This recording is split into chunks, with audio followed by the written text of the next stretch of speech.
The sky above the capital world burned the color of broken suns. Smoke rolled between shattered towers, and the sound of distant explosions echoed like thunder that never ended. The city had been built to last for centuries, but now fire crawled across its streets, and light from orbital strikes flickered through the clouds. Captain Aaron Hale moved forward through the ruins with slow, careful steps. His armor was scratched and blackened, and warning lights blinked inside his helmet. His squad had already fallen back. The evacuation order had been clear. The line was breaking. Anyone still inside the inner district was considered lost. Aaron knew all of that. He also knew there were still voices on the emergency channel. Faint, panicked, calling for help that was no longer coming. He adjusted his rifle and pushed on. The alien capital was not meant for human bodies. The streets curved in strange angles, and the ground vibrated under his boots as distant weapons fired. He passed overturned transports and shattered defense drones, their once bright metal dull with ash. Every step forward felt like stepping deeper into a furnace. Human unit. A calm voice said in his ear, strained but controlled. This is Coalition Command. You are beyond the fallback point. You must withdraw. Aaron did not answer. He turned a corner and saw the remains of what had once been a royal escort. Tall, armored figures lay still, their weapons scattered. At the center of the destruction, part of a ceremonial transport had crashed through a plaza and burned itself out.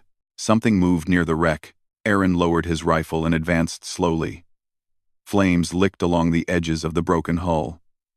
Inside, a tall figure struggled to stand, then fell back against the metal. Her armor was cracked, and dark scorch marks ran along its surface. One of her arms hung useless at her side. Queen Salira of the Aurelian Union had never imagined she would be seen like this. She had ruled star systems.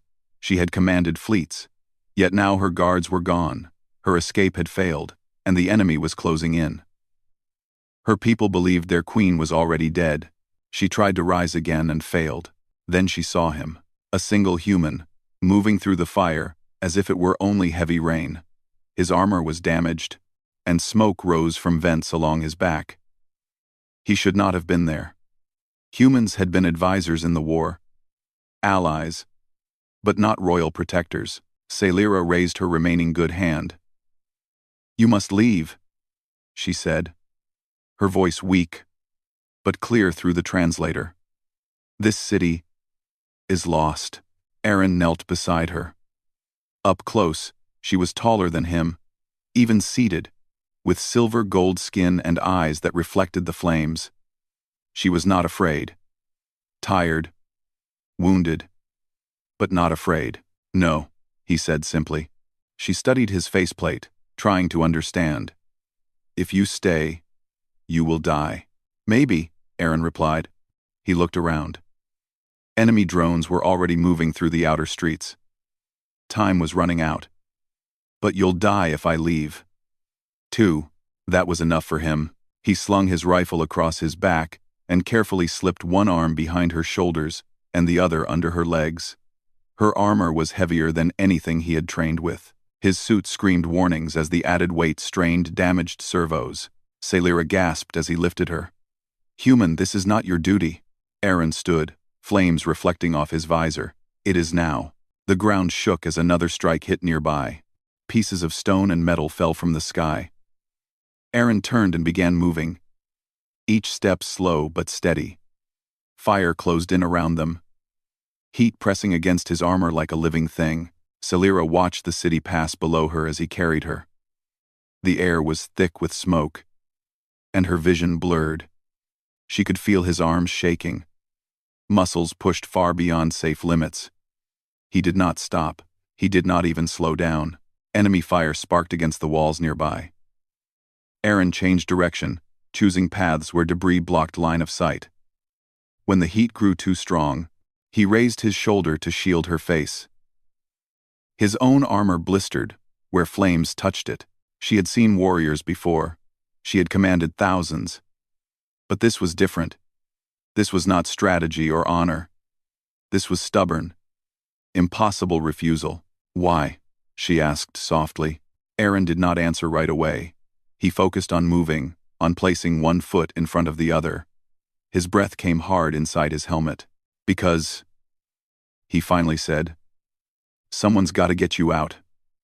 They reached a wide avenue that had once been filled with light and banners. Now it was a river of fire. Burning wreckage blocked the far end, and the ground itself glowed with heat. Salira felt his hesitation, just for a second. Then he stepped forward. Pain flared through Aaron's body as the temperature spiked. His armor's cooling systems failed one by one. Warnings turned into solid red alerts. His vision blurred at the edges. He tightened his grip and kept walking. Salira closed her eyes, not in fear, but in something close to awe. In Aurelian history, sacrifices were made by armies, by fleets, by entire cities, but one being choosing to burn so another could live was something from old legends. Enemy drones appeared at the far end of the avenue, weapons powering up. Aaron turned sideways, putting his own body between them and the queen. He fired with one hand, short controlled bursts, forcing them back. A blast struck nearby, throwing him off balance. He stumbled, dropped to one knee, but did not let go. Flames rushed closer. "Put me down," Salira said. "You cannot save me like this." Aaron forced himself back to his feet. "Watch me." He reached the evacuation perimeter, just as the shield flickered into view. A coalition shuttle hovered low, its crew shouting in disbelief over the open channel. "I've got her," Aaron said, his voice rough. "Open the bay." The shield flared, pushing back the fire. Aaron stepped through and collapsed the moment the heat vanished. He fell forward, still holding Salira, his arms finally giving out. Medical teams rushed in, lifting the queen first. Even as hands pulled him away, Aaron tried to speak, tried to make sure she was alive. Salira reached out with her good hand and caught his wrist. "Human," she said firmly. "Look at me." He forced his eyes open. "You carried me through death," she said. "I will not forget this." He managed a tired smile before unconsciousness took him. As the shuttle rose into the sky, the capital city burned beneath them. The queen was alive. The war was not over, and across the galaxy, something had changed. Because one human had decided that retreat was not an option. The medical bay was quiet, except for the steady sound of machines and distant engine hum. White light reflected off smooth metal walls, and the air smelled clean, almost empty of life. Captain Aaron Hale lay on a medical bed, his armor removed, his body wrapped in healing fabric and thin cables. By all known medical logic, he should not have survived. His internal temperature had gone far beyond safe limits. Muscles were torn, bones cracked, and his lungs were damaged by smoke and heat. Even human doctors had shaken their heads when they first saw his condition, yet his heart kept beating. Queen Salira stood on the far side of the transparent wall, her injured arm supported by a glowing brace. Her own wounds were serious, but stable. She had demanded updates every few minutes. Ignoring advisors who told her to rest, she watched the human closely. "He should be dead," one of the Aurelian healers said quietly. "Any other species would have failed long before the evacuation line." "Yes," Salira replied. "But he did not." The healer hesitated. "Humans are unusual." That was one word for it. Aaron drifted in and out of darkness. Dreams came in fragments. Fire. Weight in his arms.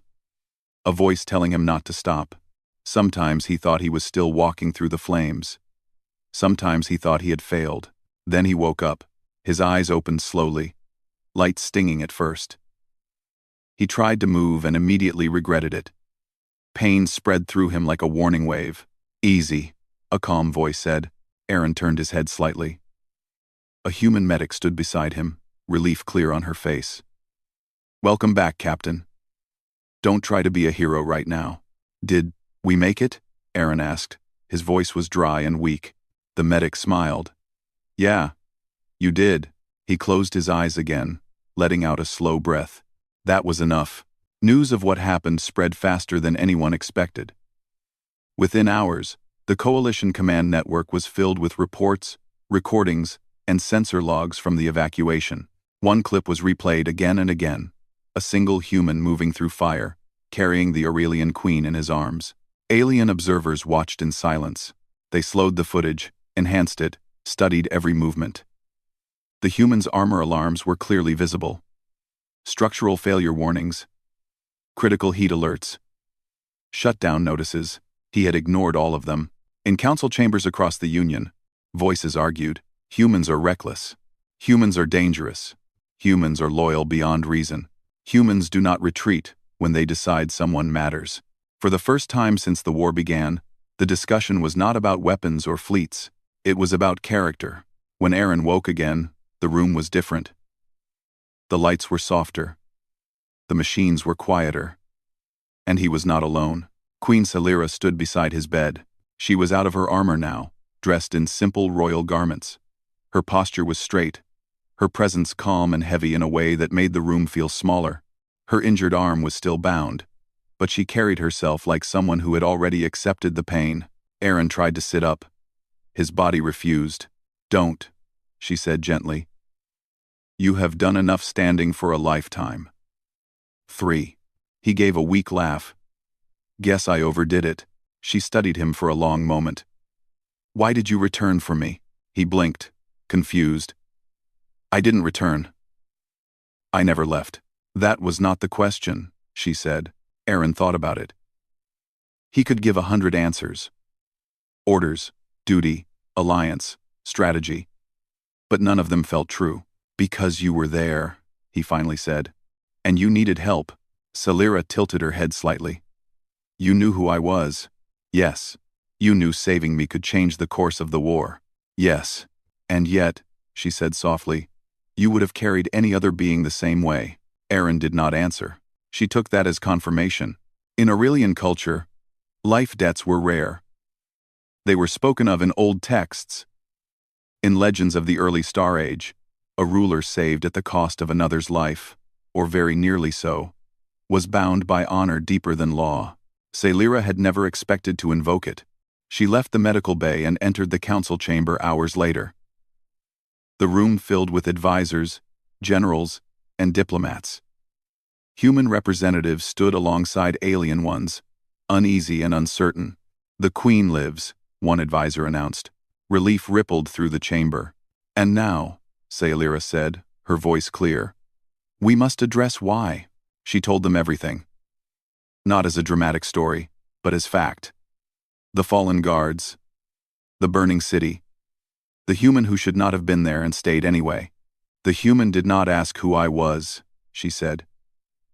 "He did not ask what he would gain. He did not ask permission." Murmurs spread.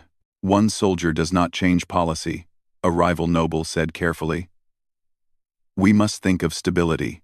"I am thinking of stability," Salira replied. "That is why this matters." She raised her injured arm slightly. "According to our oldest law, a life saved under certain death creates a bond, a debt that cannot be repaid with wealth or favor." The chamber went silent. Human diplomats exchanged confused looks. "What kind of bond?" one of them asked. Salira's gaze did not waver. "One of equals." The words traveled fast. On the human side, reactions were mixed. Pride, concern, disbelief. Aaron Hale was a respected officer, but he was not royalty. He had not signed up to become a political symbol. When he was finally strong enough to stand, he was escorted into a quiet meeting room. Human command waited on one side. Aurelian representatives on the other. Salira entered last. Aaron straightened, ignoring the ache in his body. "Your Majesty." She smiled slightly. "Aaron." That alone caused whispers. She spoke calmly, explaining the law, the meaning, the expectation. She made it clear that this was not a threat, not a trap, and not a command enforced by force. "It is a choice," she said. "But understand that refusing would be seen as rejection of honor itself." Aaron listened, stunned. "I didn't do this for that," he said slowly. "I didn't do it for power or anything like that." "I know," Salira replied. "That is why it matters." Silence stretched. Finally, Aaron spoke again. "What happens now?" Salira looked at him, not as a ruler, but as someone who had been carried through fire. Now, she said, the galaxy watches what humanity chooses to be. Outside the ship, fleets regrouped. The enemy advanced more carefully than before. They had seen the footage too. Across countless worlds, one truth began to settle in. Humans were not the strongest. They were not the fastest. They were not the most advanced. But once a human decided someone was worth protecting, fire, fear, and death were not enough to make them let go. The announcement did not go public right away, but secrets like that never stayed hidden for long. Inside the Aurelian flagship, whispers moved faster than official orders. Advisors spoke in careful tones. Generals watched the human officer with new eyes, some with respect, some with fear. Captain Aaron Hale tried to ignore all of it. He spent his days in recovery and light training, pushing his body slowly back into working shape. Human doctors warned him constantly. His muscles were still healing. His lungs still burned if he pushed too hard. But every day, he got a little stronger. And every day, more people watched him. Queen Celira kept her distance at first, not because she wished to avoid him, but because she understood pressure. If she stood beside him too often, rumors would turn into conclusions. The court would decide things before either of them had spoken clearly. Still, they met. Sometimes it was brief. A shared meal. A quiet walk through the inner gardens of the ship, where artificial light mimicked a calm sky. Sometimes it was long discussions about the war, about their peoples, about how different species understood duty. Aaron never bowed too deeply. He never tried to impress. He spoke honestly, even when his words disagreed with her advisors. That alone unsettled many of them. Humans lack proper respect for hierarchy. One noble complained during a private council. They respect competence, Celira replied calmly, and sincerity. Not everyone was pleased. There were those who saw opportunity in the situation. Rival houses within the Union believed the queen was vulnerable. A wounded ruler, tied by ancient law to a foreign soldier, looked to them like weakness. They were wrong. The first attempt came quietly. A proposal, carefully written, suggesting that the life debt could be fulfilled through symbolic adoption into a lesser noble house. It would honor tradition without changing power. Celira rejected it without discussion. The second attempt came through politics, a public challenge to human involvement in strategic planning. Claims that humans were influencing royal decisions without understanding Aurelian culture. Aaron addressed it himself. In a joint strategy council, surrounded by beings twice his height and centuries older, he spoke plainly. "I don't speak for your queen," he said. "And I don't speak for your people. I speak only when asked. And when I do, I speak honestly." One noble sneered. "And if honesty weakens us, then you were already weak," Aaron replied. The room fell silent. Celira did not smile, but her eyes shone. The third attempt was more dangerous. An enemy infiltration team slipped through the outer defenses of the flagship during a routine fleet maneuver. Their target was not the queen. It was Aaron. The attackers struck during a transit corridor shift, when security grids realigned. Blades and energy weapons flashed in the narrow passage. Alarms screamed. Aaron reacted without thinking. He moved as he had in the city, fast, direct, placing himself between danger and others. He disarmed one attacker, used the momentum to disable another, and took a hit across his side that reopened half-healed wounds. Security arrived seconds later. The attackers were neutralized. Aaron was standing when Celira reached him, blood darkening his uniform. "You should not have engaged," one guard said urgently. Aaron shrugged slightly. They were closer to the civilians. Celira looked at the injured human, at the calm way he endured pain, and something settled inside her. This was not recklessness. This was choice. The attack changed everything. The court could no longer pretend the situation was symbolic. Enemies were willing to strike inside the heart of the Union to remove one human. Why? Because symbols matter. Because bonds matter. Celira called a full assembly. Representatives from allied species attended. Human diplomats stood openly now, no longer pretending distance. News feeds carried the event across dozens of systems.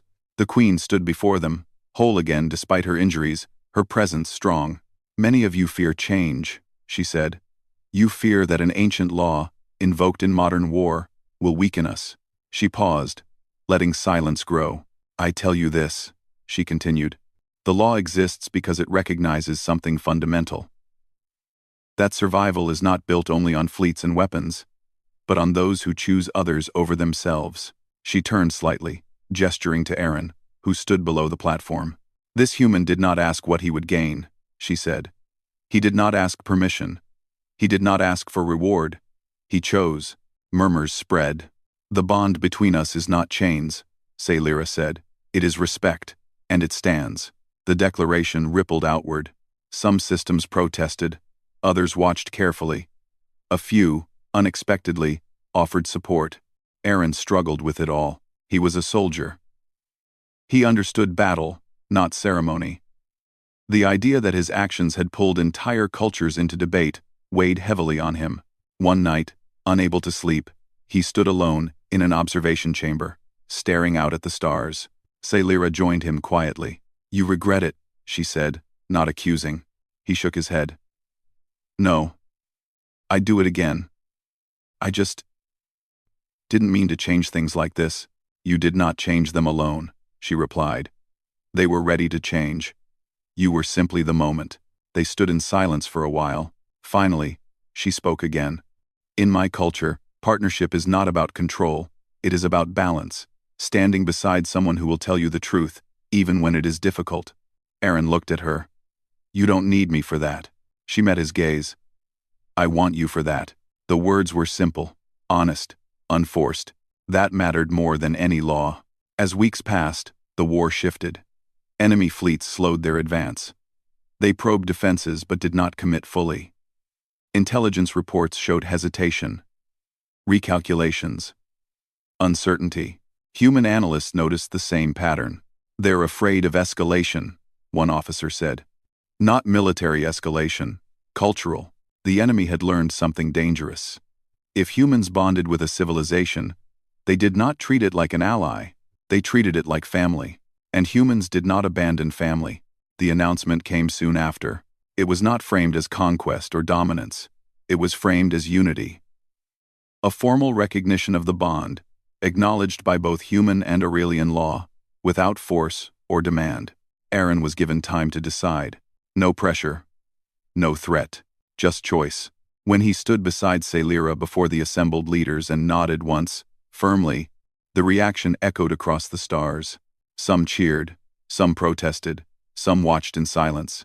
The enemy withdrew from 3 contested systems within days, not because of fleets, but because they understood something new. Humans were no longer just allies passing through the galaxy. They were invested, and when humans chose to stand beside someone, they stood there completely. The flames of the capital city still burned in memory, but now, something stronger burned in its place. Commitment. The war did not end in a single moment. There was no final battle that decided everything at once. Instead, the galaxy slowly changed its direction, like a massive ship adjusting course after nearly tearing itself apart. Fleet movements slowed, borders stabilized. Messages that once carried threats now carried questions. The bond between Queen Sailira and the human officer had become more than a rumor. It was now a known fact. Discussed in councils, studied in academies, and feared by those who preferred weak divisions between species. Aaron Hale did not suddenly become a ruler. He refused titles. He refused command over Aurelian forces. He remained what he had always been at his core, a human who believed that strength meant responsibility. That, more than anything, confused the galaxy. Where others expected ambition, they found restraint. Where they expected domination, they found cooperation. And where they expected fear, they found resolve. The first true test came when an outer Aurelian system requested aid, not military aid, but evacuation support. A star had become unstable, and millions needed to be moved quickly. In the past, this would have caused weeks of debate. This time, human ships moved within hours. No treaties were rewritten, no demands were made.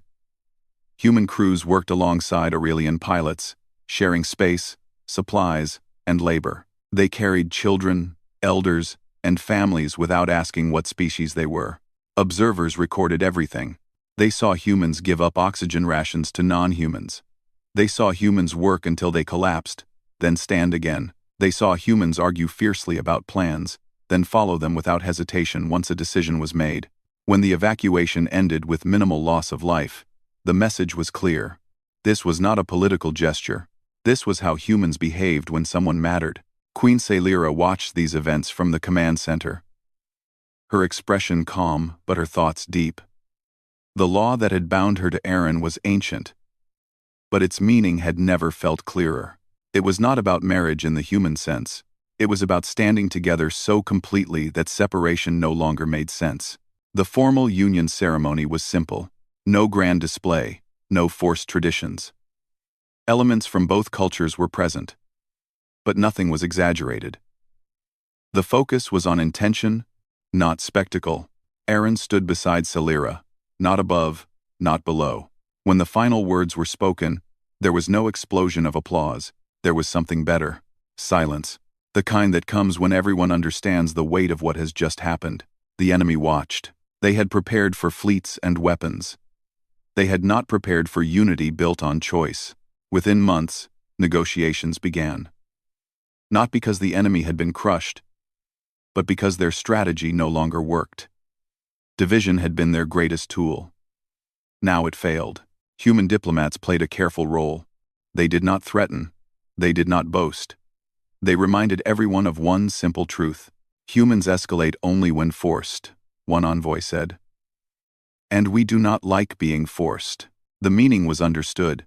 Aaron continued to walk among both peoples. On human ships, he was still called captain.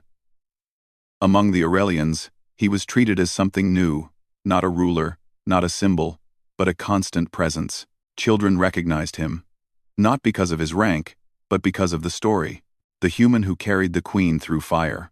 That story spread further than any official broadcast. In distant systems, young beings listened and learned something dangerous. That courage did not always roar. Sometimes it simply refused to stop. Years passed. The capital world was rebuilt. New towers rose where ruins once stood. Gardens replaced ash fields. Memorials stood not to glorify destruction, but to remember choices made in impossible moments. Aaron stood with Sailira at one such memorial, watching the lights of the city glow at dusk. "Do you ever think about that day?" she asked. "Every day," he replied. "Would you change anything?" He shook his head. "No, I'd still carry you." She smiled, not as a queen, but as someone who had been saved and had chosen to save in return. The galaxy adjusted. New alliances formed, not based on fear, but on trust. Some species approached humans cautiously. Others embraced them quickly. All treated them with new respect, because everyone had learned the same lesson. Humans were not predictable in the way machines were. They were predictable in something far more powerful. When humans decided someone was worth protecting, they did not stop. They did not calculate loss. They did not negotiate their conscience. They acted. And once they acted, they stayed. At the edge of known space, a human Aurelian joint fleet held position. Not as conquerors, but as guardians. Their presence alone kept the peace. A junior officer once asked Aaron if he missed the old days of simple orders and clear enemies. Aaron thought about it. "Simple doesn't mean better," he said. "This matters more." The officer nodded, understanding. The flames of war had not created this future. Choice had, and far from the battlefield where it all began, in a quiet chamber overlooking the stars, a truth settled into history. Humanity did not rise because it was the strongest. Humanity rose because when it mattered most, it chose to carry others through the fire instead of walking away. And the galaxy never forgot that.